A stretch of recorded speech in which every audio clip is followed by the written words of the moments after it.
I'm gonna tell you how I started my first e-commerce business that eventually sold over $1 million worth of products. You'll hear about the challenging circumstances I faced when starting it and how I was still able to figure out a path to e-commerce success. By the end of the video, I'll give you 3 principles so that you can do the same. My name is Spencer Jan, I'm the co-founder of Solo Stove, and on this channel, I help and encourage e-commerce entrepreneurs just like you. So if you're looking for real help from a real founder, click that subscribe button so you don't miss any of the videos I post each week. Let's get to the video.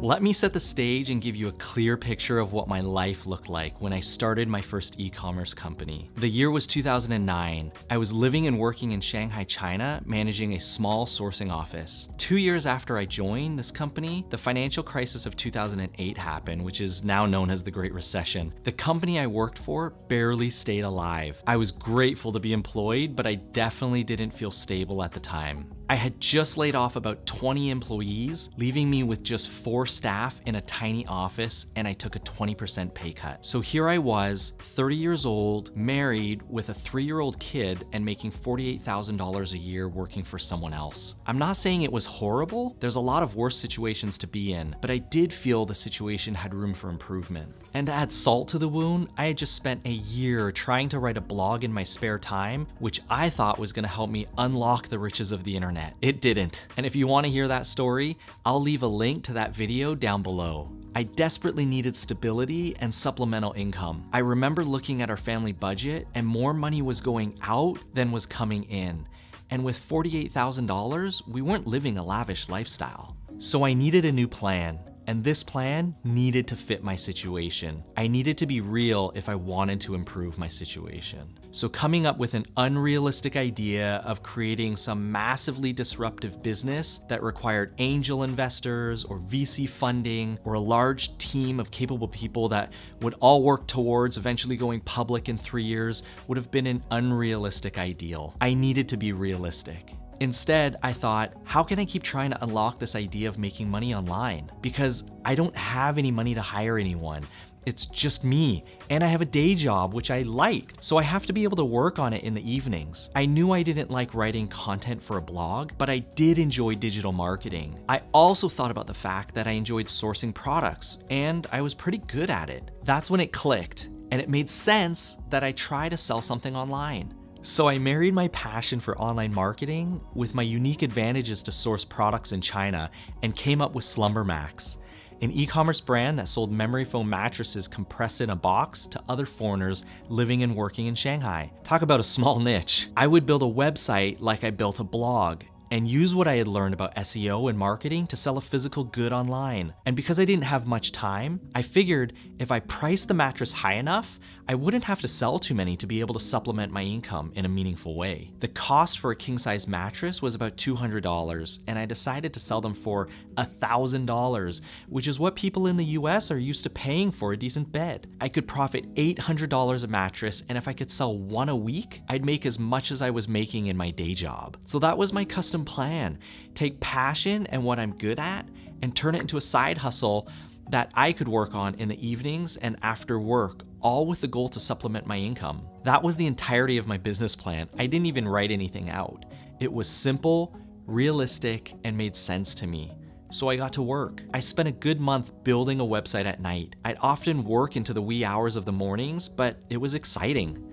I didn't use Shopify at the time because I didn't even know those kinds of platforms existed. And to be fair, Shopify had barely started, and there weren't nearly as many resources back then as there are today. I finished a simple blog-style website and used a form mail section where customers could fill in their information online to order a bed, and it would send me an email with that information.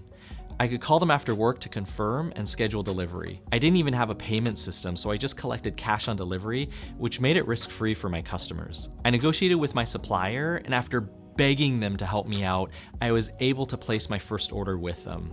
I ordered 15 king-size mattresses at $212 each, 60 memory foam pillows at $7.75 each, and 20 memory foam toppers at $88 a piece. These would be great products that customers could buy if they wanted something less expensive or couldn't replace their mattress entirely. My first order, it costed me a total of $5,415. When I got my first order, I didn't have any fancy warehouse to put them in, so I put them in my apartment. I lived on the 25th floor of a high-rise. I moved each box one by one up the elevator, up to the 25th floor, and stacked them in my apartment. It was a total mess, but it's what I had to work with. After spending hours each night working on the website and trying to get traffic to my site, I started to see it work. The first order came in, and then the next, and then the next, and before you knew it, I was a full-fledged mattress delivery man. I would call customers each night and schedule evening deliveries. Then I'd call up the taxi cab truck, load up the orders for the night, and start making the rounds. It was hard, back-breaking work. And Shanghai has a climate like Texas, hot and humid. At the beginning, I hand-delivered and installed mattresses for each customer. It was a lot of working late into the night, and I'd be lying if I said it wasn't a tough, grueling grind. I eventually was able to take the profits, order more mattresses, and even rent a small storage space. Later profits allowed me to buy a gas scooter, and I deliver pillows and topper orders myself. More profits allowed me to hire a truck driver for evening deliveries, and by hire, I mean I walked down to the local hardware store, equivalent to a Home Depot, found a guy with a truck, waiting outside looking for odd jobs, and I asked him if he wanted to make some money. Not ideal, but it worked.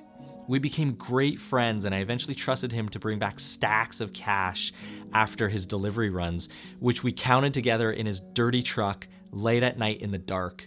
Anyone else would have thought something shady was going down, but to me, this was my e-commerce side hustle. I never put any more money into the business other than that $5,400 it took to start. I reinvested all the profits, all while being able to take some money to help supplement my income.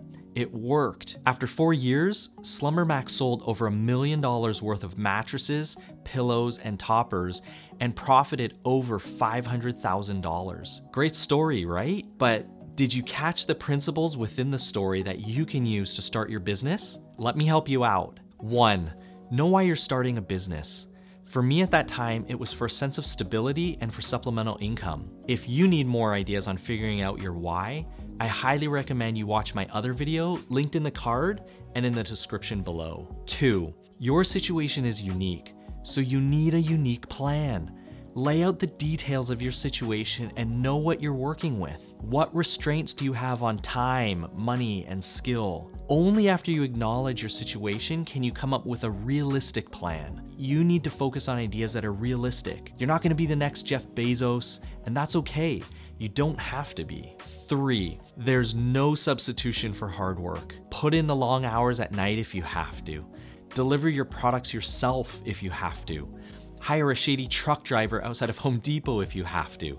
Do whatever it takes to get the work done. It doesn't have to be pretty, it just has to get done. Ideas and brainstorming, they're easy. The hours, months, and years of actually doing the work is what's gonna separate the doers from the talkers. There you have it, 3 easy to understand principles to get you going. I hope this video was helpful to you. If it was, please like it and remember to subscribe.